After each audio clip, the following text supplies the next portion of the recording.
My name is Spencer Watts. I'm a chef and a lover of anything that has to do with food. I'm on a new adventure and cooking up another storm. I want to share with you some of my favorite indulgent and comforting recipes. The kind of food that warms your heart and feeds the soul.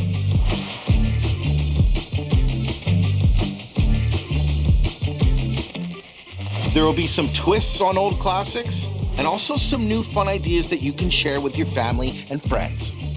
I'm also going to let you in on the behind the scenes action and show you how a real cooking show comes together. So my friends, let's do this. 4, 1, 2, 3.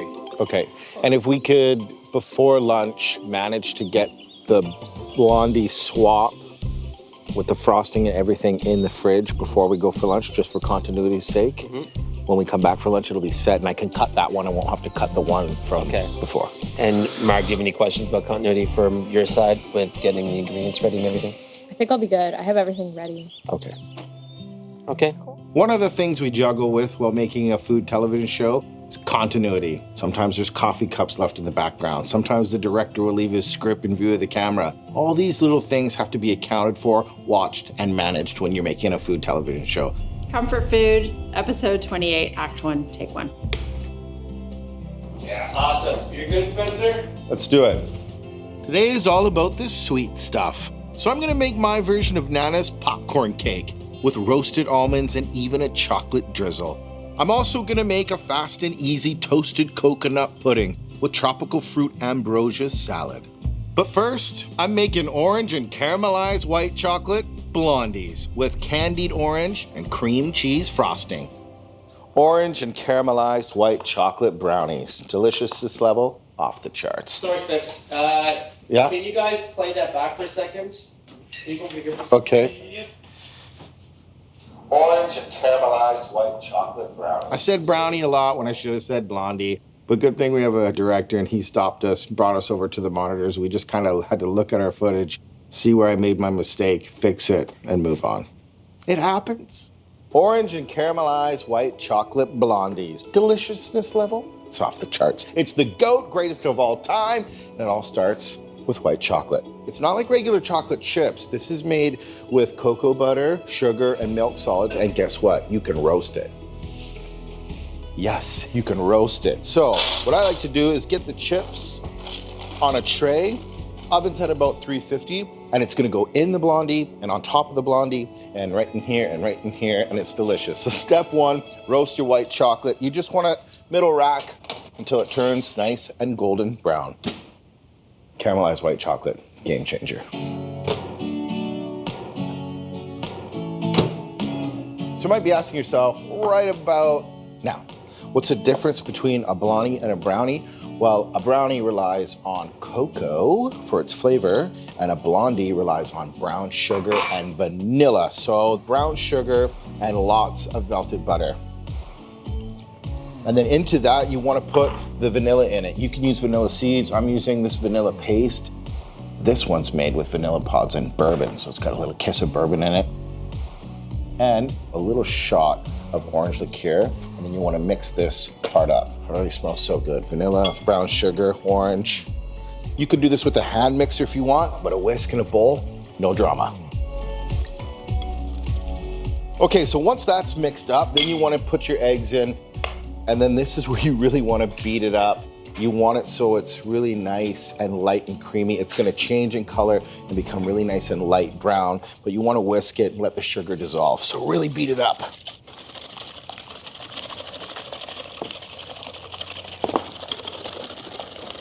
Nice and creamy. You can smell the white chocolate. Wow, that's so cool. The smell in here right now is unbelievable. It's caramel to 1,000. This white chocolate put in the oven and roasted really changes. It smells like you're in a chocolate factory. It's so cool. That can chill out. So once the wet part is done, in with the dry. You want to have the Blondies with a little lift. Baking soda, just the soldier for the job, and some powdered ginger. Ginger in there, delicious. So that can go right into the wet stuff. Just as all the flour is almost mixed in, this is when I like to add the flavor bombs. Some chewy cherries. I like cherry and orange together. This is candied orange rind. How good is that? And to balance out the sweetness, a little pinch of salt. A flaky sea salt will balance out all of that wonderful sweetness from the chewy fruit and the Blondie. And for the caramelized white chocolate, once it's cool, give it a bang on the board and then just mix up the chocolate and they should stay in individual pieces. So it can go in to the brownie. I said brownie. I'm gonna do a little pickup audio. Yeah. And go. And it can go right into the Blondie. And I saved some for the top for garnish. Look at that. Got some chewy fruit in there, orange, caramelized white chocolate. I like to cook it around 25 minutes at 350. That way it's still nice and chewy in the middle. So into a parchment lined baking sheet, pretty simple to make a Blondie. To cook the Blondie, 20 minutes. Let it come out when it's still soft. It's gonna carry over cook and you want it nice and chewy and fudgy. It's onto the icing. So good. And cut. Thank you. Thank you, guys.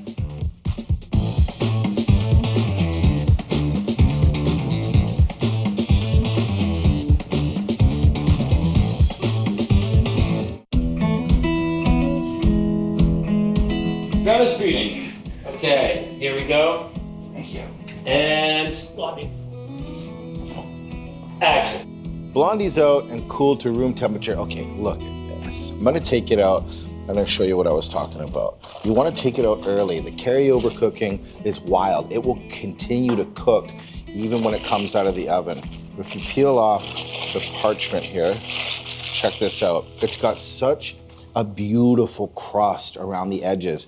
I like them nice and chewy. And this Blondie is gonna get a nice coating of icing and all the good stuff that's in there is going on top. Icing's delicious, but there's a little science between icing and getting a tart icing for something like a Blondie. If you think about sour cream and icing, it's delicious because it has tartness. But cream cheese is made from curdled milk. And they use acid to curdle the milk, which gives cream cheese the perfect kiss of acid, especially with all the sweet stuff in the Blondie. So icing's pretty simple. Go in with room temperature cream cheese and a little touch of butter, and then the good stuff, powdered sugar. You just want a little touch of sweetness, but let that natural tartness of the cream cheese shine. Put it together, start it slow, and then let her mix. And once it's getting really nice and smooth, then really turn it up and let her fly.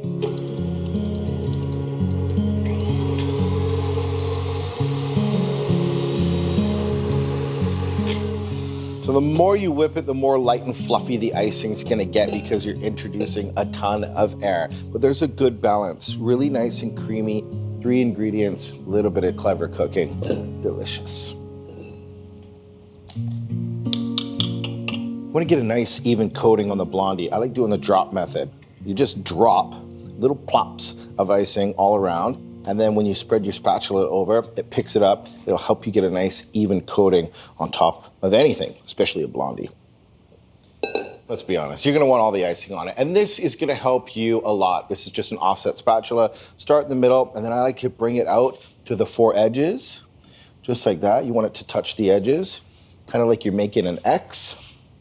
And then, that looks great, and then you just smooth it over. Check this out. So once the icing's spread around the top of the Blondie evenly, this is the best part, the crunch factor. I sprinkle on white chocolate chips, caramelized white chocolate chips, dried cherries, and orange. It looks so cool, and it adds a ton of texture, plus all of those flavors are already in the Blondie, and it's pretty fun. All that's left is to pop it in the fridge, let that icing harden up, and then it's all smiles.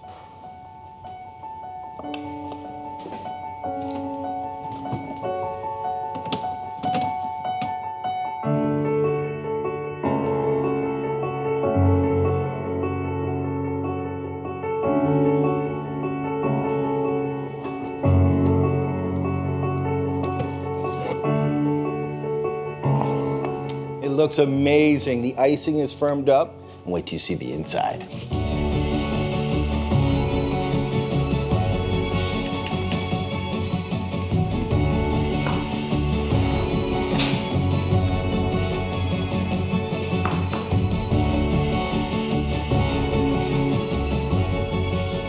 This looks great. A Blondie needs to be nice and chewy in the middle, firm on the outside, and you can see the caramelized white chocolate in there.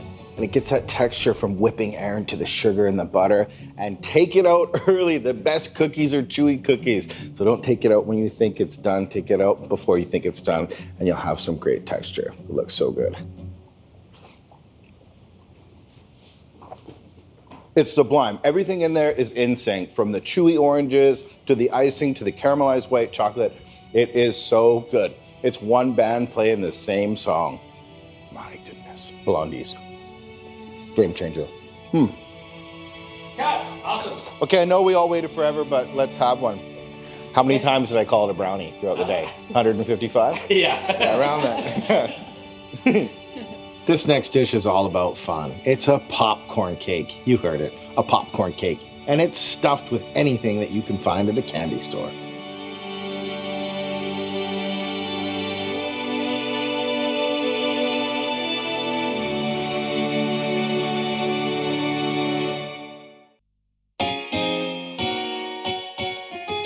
Comfort Food, episode 28, Act 3, Take 1.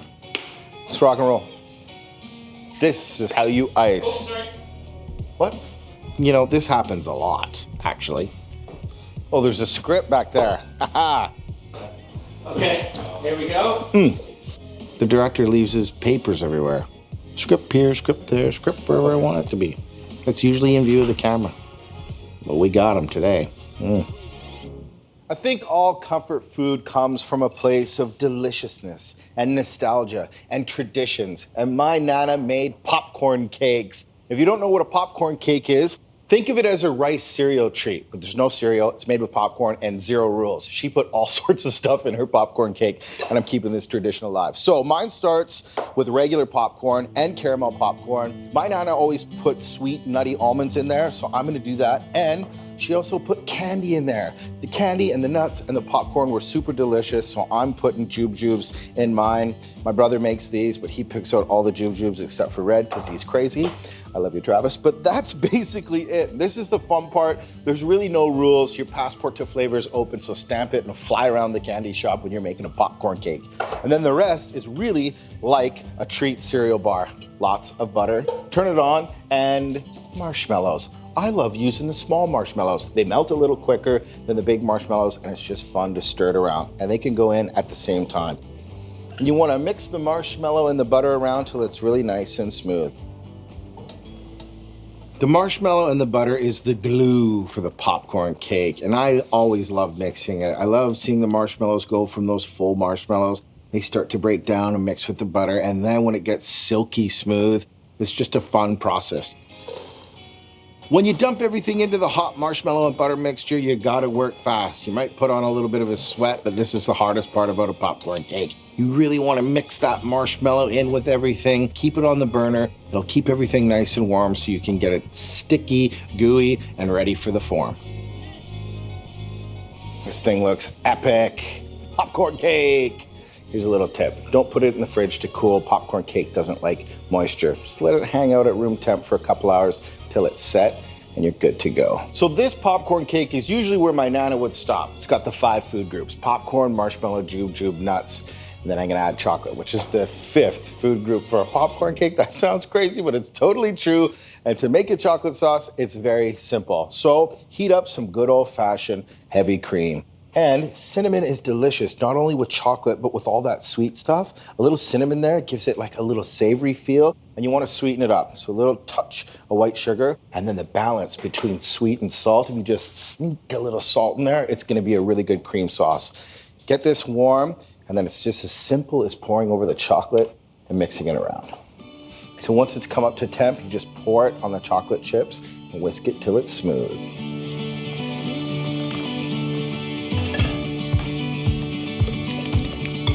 So simple to make a quick chocolate sauce. My Nana used to make these popcorn cakes around the holidays. This is optional, put a touch of liqueur in there. I'm gonna use some maple whiskey, just a little whisper, makes it pretty decadent.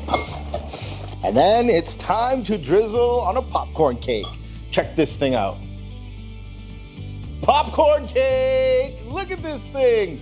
How much fun is that? The inner child inside of me is electrified. It makes me think of my Nana, and they're so much fun. Sweet, it's crunchy, it's chewy, it's nutty, it's nostalgic. It's pretty much perfect. Just a little bit of chocolate. And then maybe some peanut butter crunch chocolate bar on top. Okay, let's do that.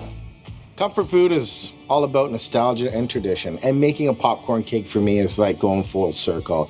I enjoyed them when I was a kid. I watched them being made and thought to myself, that's so crazy. But then now that I make them, it's kind of cool. I can't wait to share that with my daughters, and I hope they share that with their kids. Keep the traditions alive. That's what comfort food is all about.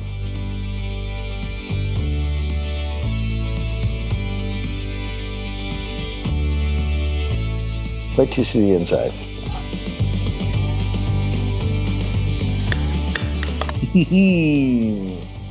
That is popcorn cake at its finest.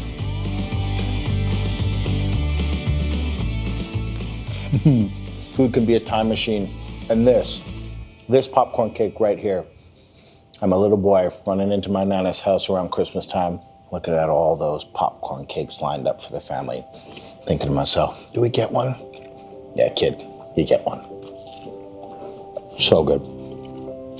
The nostalgia continues with a crazy fruit salad featuring marshmallows and a coconut pudding. It's called Ambrosia, and I think you're gonna like it.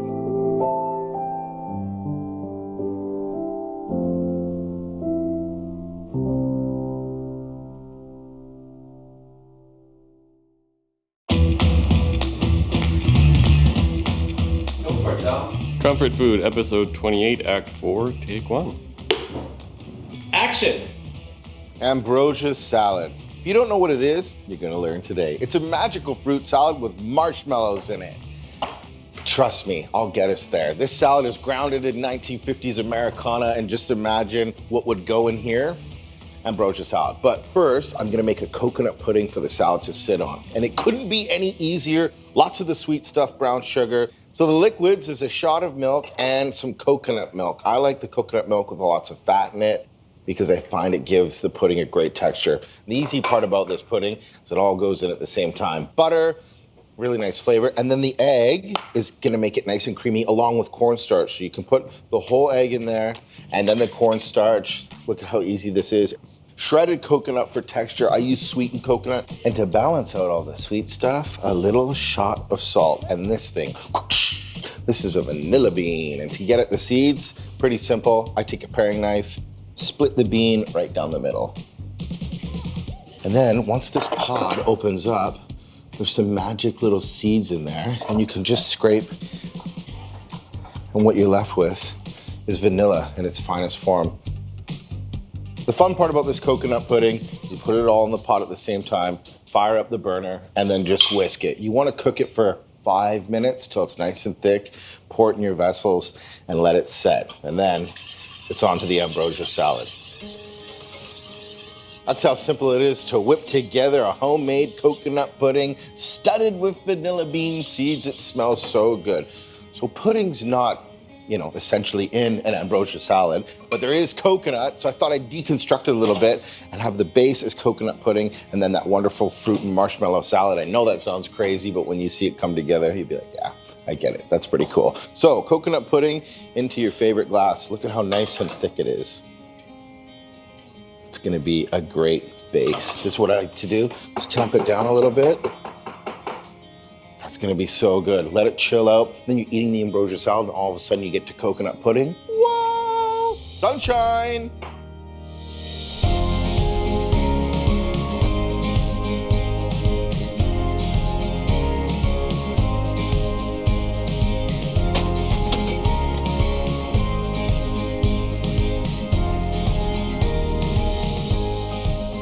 Ambrosia salad is a complicated salad. It comes from a time in the 1950s where refrigerators were expensive, so Jell-O molds and things were popular, and so was the ambrosia salad. But old things are new again, and this ambrosia salad is gonna get a rework. So the dressing is whipped cream. I know that sounds crazy, but it's super delicious. So my whipped cream, I'm doing it old school style. So whipped cream, powdered sugar, and then a touch a vanilla bean paste, and that's classic for whipped cream. So step one, let's whip it.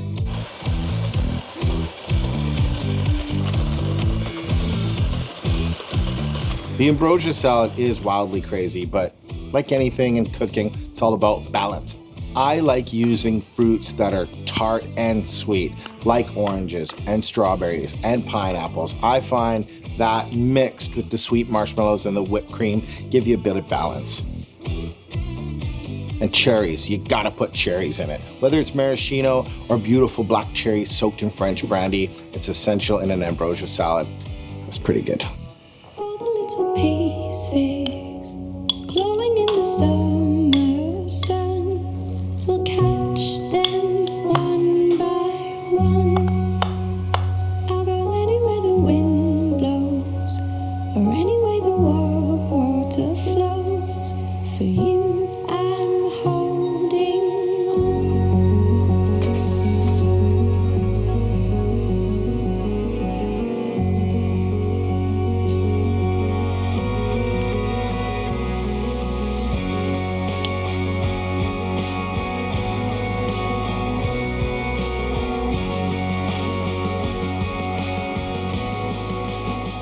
It's marshmallows in it. Ding, ding, ding, ding, ding, ding, ding. Can't eat this every day, but it's sure fun trying it. You just make me laugh.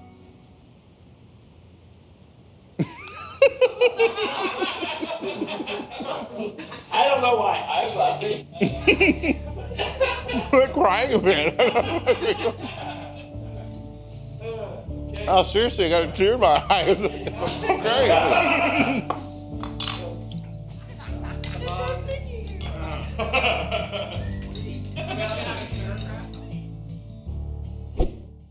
Order up.